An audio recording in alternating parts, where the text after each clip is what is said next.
صلی اللہ محمد وعلی آل محمد بسم اللہ الرحمن الرحیم۔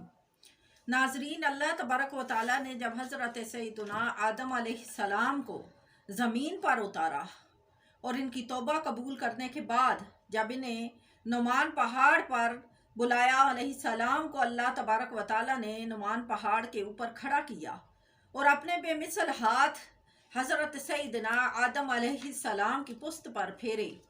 جب اللہ تبارک و تعالیٰ نے اپنا بے مثل ہاتھ آدم علیہ السلام کی پشت پر پھیرا، اس کے بعد آدم علیہ السلام کی پشت سے آپ کی اولاد نکلنا شروع ہو گئی۔ پھر حضرت آدم علیہ السلام کی اولاد نکلی، پھر آگے ان کی اولاد نکلی، یہاں تک کہ قیامت تک جتنے بھی انسانوں نے دنیا میں آنا تھا وہ سب کے سب ظاہر ہو گئے۔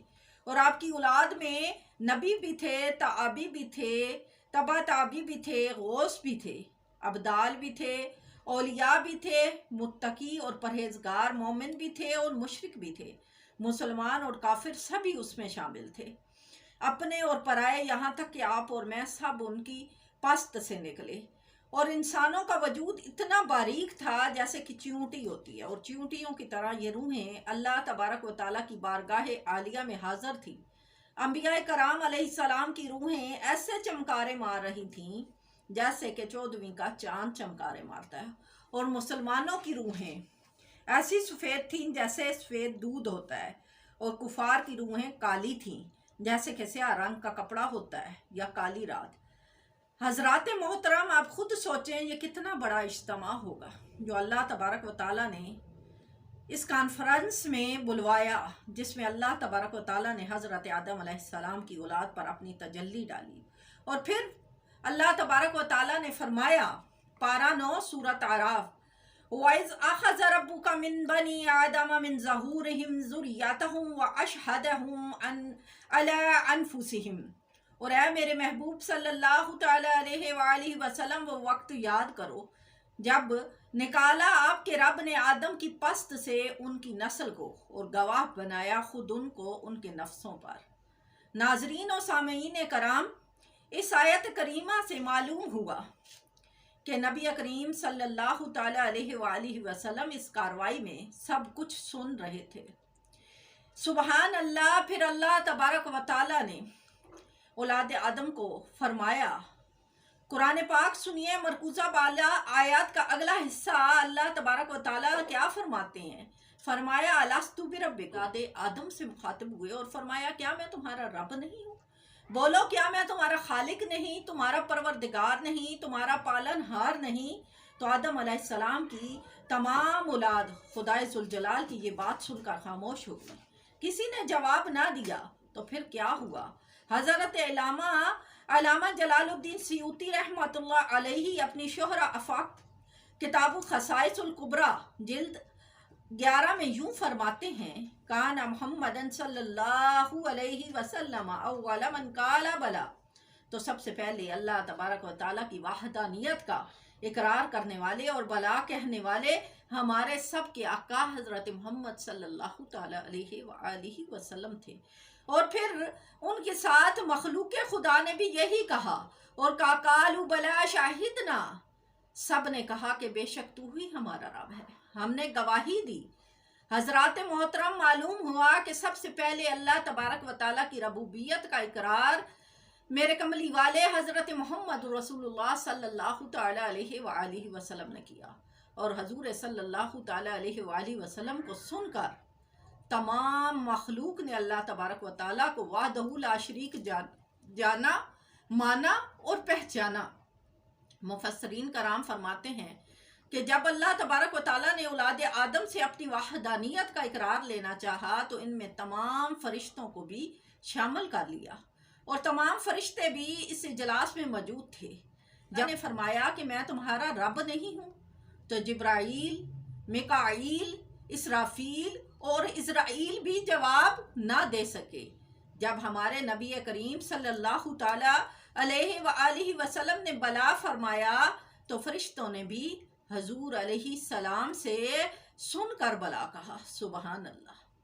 چنانچہ اللہ تبارک و تعالیٰ نے قرآن مجید فرقان حمید میں اپنے حبیب صلی اللہ تعالیٰ علیہ وآلہ وسلم کے بارے میں ذکر کرتے ہوئے